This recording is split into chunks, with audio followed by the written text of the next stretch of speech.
So I left off on the last video telling you guys basically how my father had passed away. Now what happens? Now what kind of life did I have after this? I have all that and much more. This is who I was, but it's definitely not who I am. Welcome to Vegas Profile Stories. Let's get it.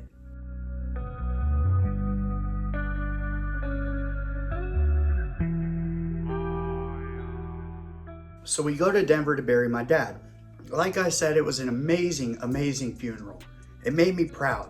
It made me proud that my dad was such a special man to get such a send-off from everybody. Now this is the first time I'd ever met his sisters, my Aunt Connie, my Aunt Julie, and their husbands. I'm 15 years old. This is the first time I'm meeting really anybody in my family other than my mother and my father. We go back to Mississippi. My mom gets a phone call from where she worked. Like I said, she'd been going to college and she had become a data analyst at one of the big time doctor's offices in Mississippi in Hattiesburg. Well, she gets a phone call and we can tell she's rattled. And then all of a sudden it's time. We're going to Las Vegas. We're moving right now. Pack up what you can. We're leaving. Okay. I mean, she had just gotten a new Mazda 626. She's paying payments on it or whatever, but we finally had a new car and we packed what we could fit in that car. We didn't have a U-Haul trailer or any of that. Basically our clothes. I think I had like a Super Nintendo or something at the time. I got to take that. Basically we were sitting on all of our stuff, driving from Mississippi to Las Vegas. Now in Las Vegas, that's where my Aunt Julie lived. It turns out that my mother was also in charge of the finances for this doctor's office. And she decided she was gonna start pinching money. Embezzlement. They found out about it. So basically it was, we're on the run and we have to keep this secret from our new family that we're going to meet. And we're going to live a new life in fabulous Las Vegas. It's, mid 90s, Vegas is cool. It's a new life, whatever. Let's go. So we get to my Aunt Julie's. We stay there for a couple of months. Having two families in the same house is definitely not a good thing, and nothing like that. That's where I meet my Aunt Chrissy, my Aunt Connie, Aunt Julie, my dad's sisters basically. So we get our own apartment. We got a trust fund set up. My father, when he was killed, had a $250,000 life insurance policy.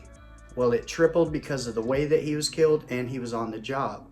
So that turned into $750,000. For us, we've grown up obviously poorer than poor our entire life. We had never even heard of money like this, but they put it in trust funds. Myself, my sister, and my brother, we'd get $40,000 when we turned 18, and then we would get the rest when we turned 23 or when we graduated from college. Now the money was set up in such a way that it was all tied up in, I guess, land and stocks. They were hitting on low risk stocks with all of our money. It was doing good too. It was doing really good.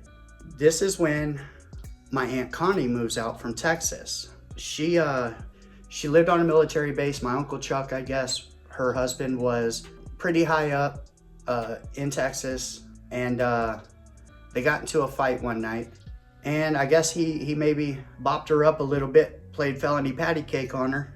She jumps in the car, he jumps on the hood of the car, starts screaming he's gonna get her or whatever. She puts it in reverse, goes as fast as she can, spins it around. Uncle Chuck goes flying, bops his head. No more Uncle Chuck. I never really knew the man. I know his children, my cousins. That was a big loss for them for sure.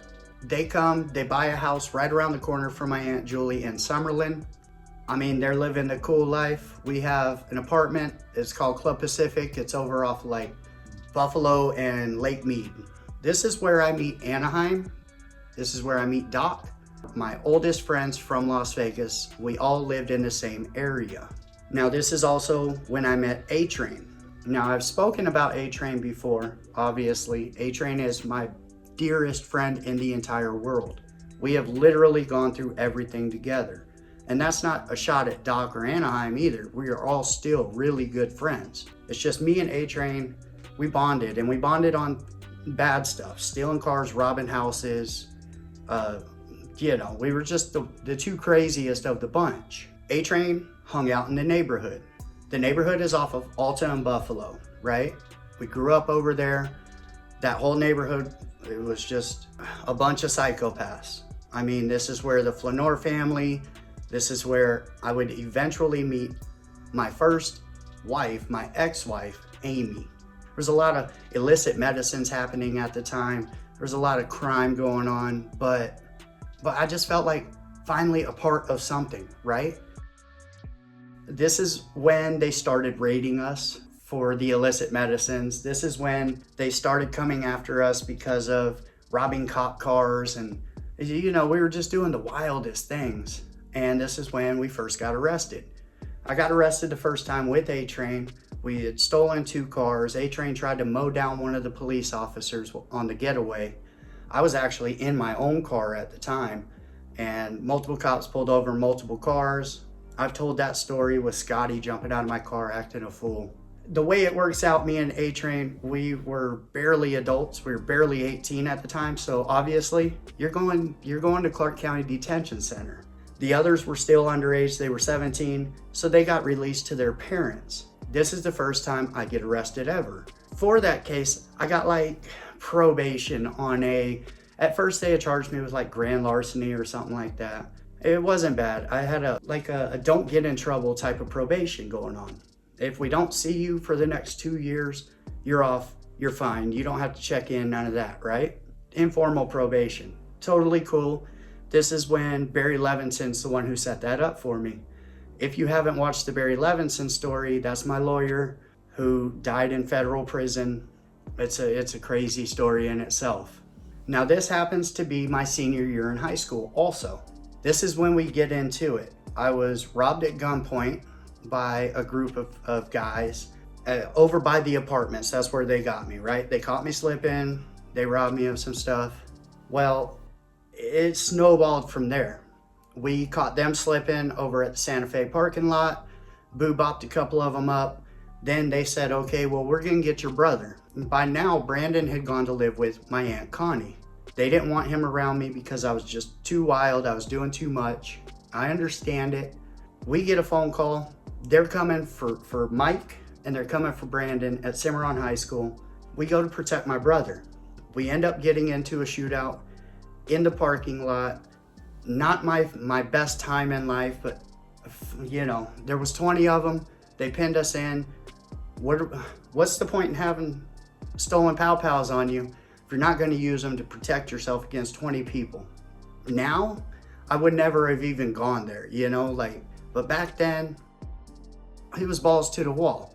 We end up getting in that shootout. Now we're wanted. Now we're wanted by all types of task force. We're on the run. They catch me and Anaheim that night at my sister's house.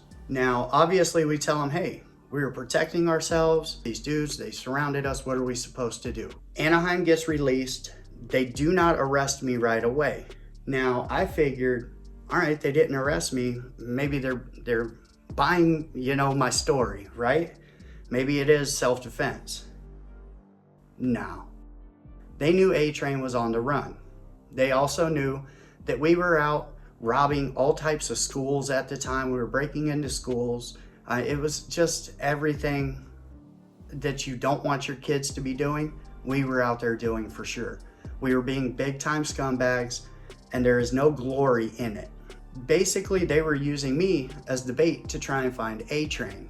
Me and A-Train link up one night. We have a lick that we're gonna hit, happens to be one of the schools. We go into the school, there's 4 of us. We walk into the office and there's a red light blinking. I say, A-Train, that red light is blinking. I gotta get out of here, bro. I'm not getting caught up in this. Of course, A-Train says that red light's been blinking since we got here. And I tell him, no shit. We broke the window to get in. It's been blinking since we broke the window, jerk off. So I go back out to Scottish's car. A-Train and Scottish stay in the school. They get surrounded, 30, 40 cops. I call my future ex-wife, I tell her, hey, you got to get down here now. You got to get me out of here. A-Train's in the school. I need to ride out of here. First thing she does is call A-Train's mom. A-Train's mom comes running down. Don't kill him, because the AF at this time, or I don't even know if I can say their name, them dudes that start with an A said that they were gonna pop us if we even looked like we were gonna run, because we were causing too much havoc. We had already been in a shootout. They don't know what car to find us in because we're just jacking anything we can. We're balls to the wall, going hard. So now that they know A-Train's in there, they're not giving up. They wait him out. He's up in the rafters. You know, they pretend like they're gone. A-Train, they start to come down. Body slam, A-Train's busted. Well, immediately when A-Train is busted, they put the warrant out for me. They say, okay, we caught the guy that we want. Now let's go arrest the others. They send a task force. The task force hits multiple houses in the neighborhood at the same time looking for me. It's U.S. Marshals, them attaboy fuckers. I don't know what you want to call them, you know, the ones that did the Waco, those guys. So I just called the U.S. Marshal, right? He had left a card. I figured they're the best ones to get a hold of. And I called Barry. I said, Barry, I need to turn myself in. These dudes ain't playing. They're gonna pop me if they see me. I'm gonna try and run if they see me. It's gonna be a bad scene. Let me go ahead, go sit down with A-Train. Let's figure this out. So I called the marshal on a Friday. He says, all right, just don't mess up this weekend. I'll meet you here on Monday. You turn yourself in. Everything goes smooth. Marshal shows up alone by himself, handcuffs me to the front, puts me in the front seat of his car, and drives me to jail.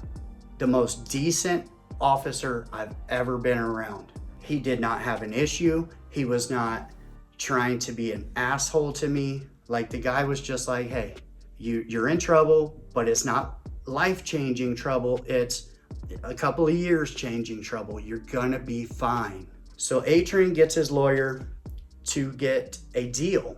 They knock off all 15 of the attempt murders for everybody that was in the parking lot at the time. And it is firing into an auto, firing from an auto.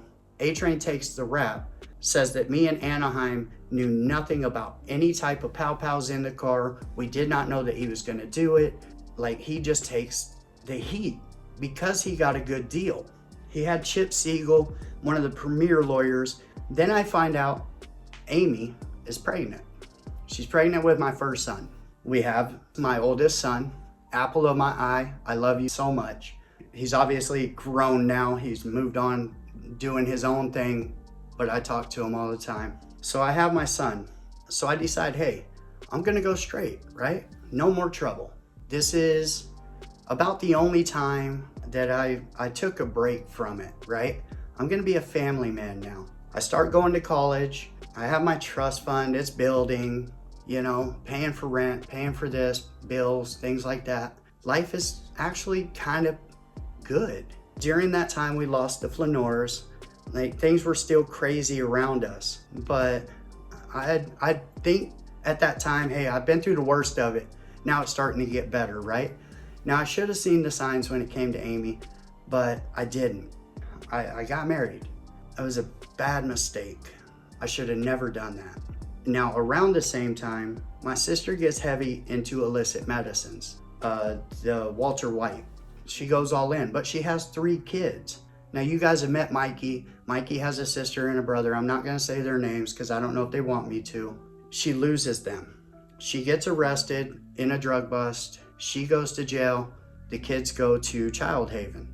Now, I'm steadily fighting because I'm going to college at the time. I'm clean. Give me custody of the kids. I'll raise them. We'll get this figured out. Well, their father came down at the last minute and took them off to California. And that's the last time I would see them until at least they were 18 years old. Now, my sister, she's buried into dope now. It's just over. Her life sucks. Her life has sucked. She doesn't have her kids anymore. What's she gonna do besides get high? And I understand that. She had her own demons. We lived the same life. I get it. Then 9/11 happens. When 9/11 happens, I had like $310,000 in my trust fund. A couple of weeks after, I had about $30,000 left. Now, did it hurt? I mean, of course, mentally it did, but that money was always kind of fake money to me anyway, right? Like, it's not something I could touch. It's not something that I was using. It's not like it wasn't going to be real until I could actually spend it anyway.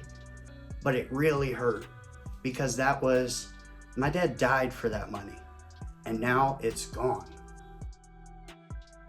I have already had my second son. I love you. I love you so much. I turned 23 in April.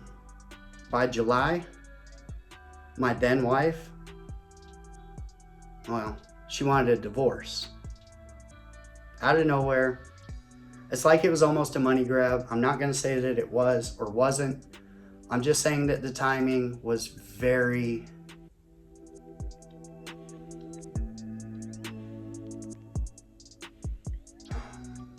I don't know. It just is what it is. So she got all that. The cars and the stuff that I bought. I think I ended up cashing out for like $45,000. And once it was gone, she was gone. And so were my kids. And then I started getting into the illicit medicines. Like, why wouldn't I? I don't have any responsibilities. Everything that I love just walked out the door. And the court says if I try to go and see them, I'm going to prison. Now I get it because I was losing my mind. You know, like I never laid a hand on her or my kids, God forbid, any of that. It's just the reputation. Oh, if you have task force coming after you and now you're in a messy divorce, guess who's going to be telling the judge about that task force? You got to prove yourself to God and everybody that you'll be good with the kids that you've been good with for the last 5 years, but now all of a sudden, you're not worthy enough. It's just a weird thing. So that started basically when I wasn't able to see my kids anymore. This is when I'm running around, I'm doing the most again. I meet Melanie and Mary. Melanie was young. She's a couple years younger than me. She's a very nice girl. I can say with all my heart, I did her wrong way more than she did me wrong in life. She did not deserve for me to be mean to her or to have to live the life. Like, she loved me, and I was too wild. I was out there. I took her for granted probably. So I'm dating Melanie. We start living together. Brandon starts dating Mary, and they start living together. This is when I start clicking up with White Fence and Bomber, JT, and all of this. This is when like the real heavy hitters start coming into my life, and I'm just going balls to the wall.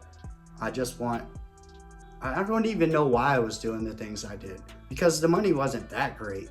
Sure, you make a couple $1,000s a day, but the risk, like sometimes you're committing a crime that gets you 15 years, just a single crime for $2,000,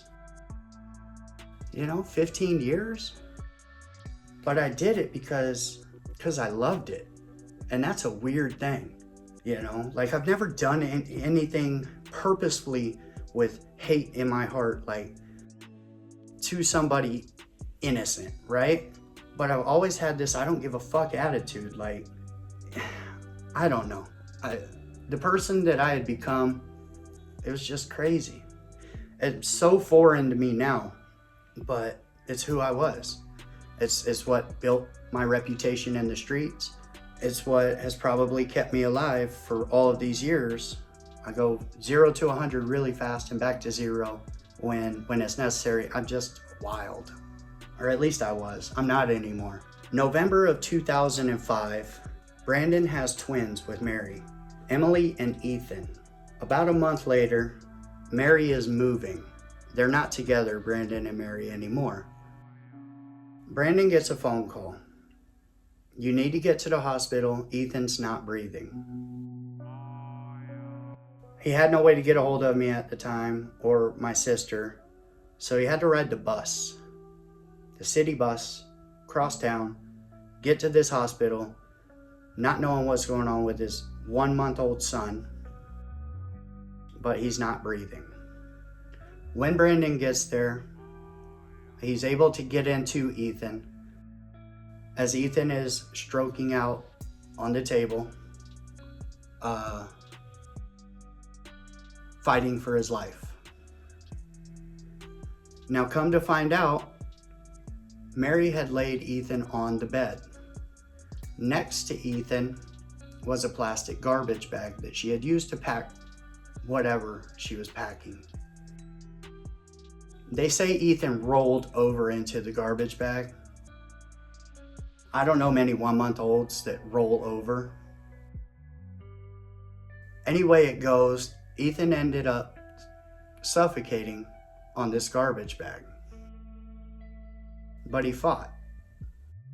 He had gone too long without oxygen. There was no activity in Ethan's brain. He was on life support for about a week. And then they decided, his organs are starting to shut down. We need to say goodbye to Ethan. And my little brother held his son while he was taken off life support and went to the upper room. It took about a half hour of my brother, being the bravest person that I know, sitting there holding that little baby, his son, and trying to comfort him on his way out.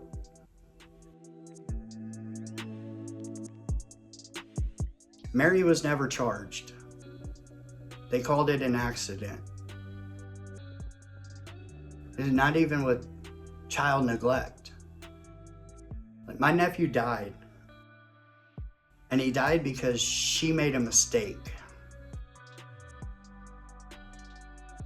It was the saddest funeral I've ever been to. There's nothing like it in the world. That one broke me. It broke me.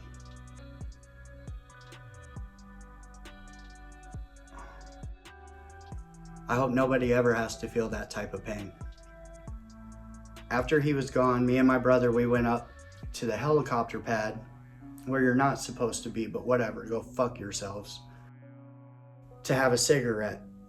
Now this is in December when it never rains. It started just pouring. And then my brother says, the heavens are crying. It was just a fucked up situation, man. So Brandon holds it together. He holds it together for the week. We have the funeral. We bury my nephew. And now I have a new road dog on the streets. Brandon's not allowed to see Emily. Rachel tried to attack Mary in the hospital. We were literally gonna dump this bitch out the window of UMC Hospital. And because of that, Brandon was not allowed to see his daughter anymore. Even though it wasn't his fault, he was telling us not to. Me and Rachel couldn't take that Mary had caused this and nothing was being done about it. And we were going to go ahead and take care of that ourselves. So everything goes on. I've told the stories about, the white fence stuff and the Dottie's robberies and all of this, right? This is my life. This is Brandon's involved here and there. We're out there, we're doing all types of stuff that you're not supposed to be doing, but we're doing it to the most, right? And then Mary moves in down the street from Melanie. It's about 4 houses down and across the street. I can see Mary's house when I walk out the front door. One day, I'm coming home with A-Train and we see smoke. We come around the corner, it's Mary's house. We drive up there as fast as humanly possible, and I run up, drop kick the door open, get my niece out of there. That's all I can think about is my brother cannot lose the only child he has left. We just buried Ethan a couple of years ago. Emily is barely 3 or 4 years old. I cannot let this happen.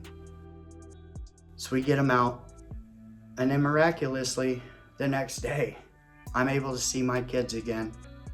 Brandon's able to see Emily. Mary and Amy, my ex-wife, they were like thick as thieves. They were little best friends, right? The Fuck the Childress guys club, you know? Like they had t-shirts and everything. So obviously, Amy had found out what I had done. I didn't do it for any other reason except for my brother and Emily. Had I seen Mary laying on the floor in that house, I would have left her there. That's a fact. But now we can actually see our children. Now it's time to maybe clean our lives up a little bit. And I'll tell you all about that on the next one.